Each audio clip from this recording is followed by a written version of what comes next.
Hello बच्चों, let's read the question. Which of the following compound exist as non resolvable racemic mixture?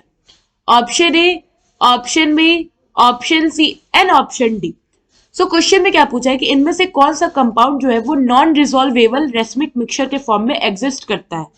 सो कौन से compound non resolvable racemic mixture में exist करते हैं? वो compound जो कि ऑप्टिकली एक्टिव होंगे. Optically active compounds exist as non-resolvable racemic mixture. तो अगर हम ये पता कर ले कि कौन सा ऑप्टिकली एक्टिव है तो हमें ये आसानी से पता चल जाएगा कि कौन सा कंपाउंड जो है वो नॉन रिजॉल्वेबल रेसमिक मिक्सचर के फॉर्म में एग्जिस्ट करेगा. तो ऑप्टिकली एक्टिव कंपाउंड्स के होने की क्राइटेरिया क्या है? पहला कि उस कंपाउंड में एक कायरल सेंटर कम से कम हो. सो कायरल सेंटर मस्ट प्रेजेंट. और दूसरा पॉइंट कि उसमें कोई सिमेट्री ना हो, नो सिमेट्री ना.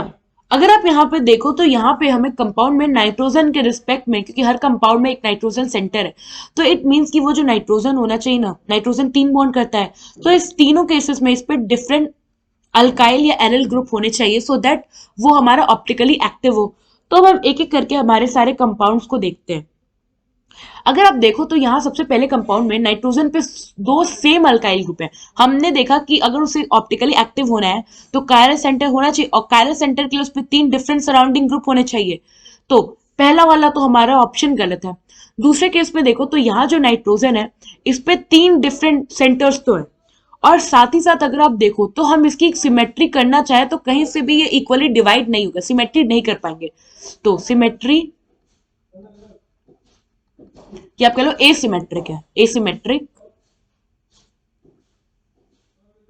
एसिमेट्रिक है प्लस इस पे कायरल नाइट्रोजन भी है. तो हम ये कह सकते हैं कि ये जो हमारा कंपाउंड है ये ऑप्टिकली एक्टिव है. और अगर ये ऑप्टिकली एक्टिव है इट मींस कि ये जो है नॉन डिसॉल्वेबल रेसमिक मिक्सचर के फॉर्म में प्रेजेंट होगा.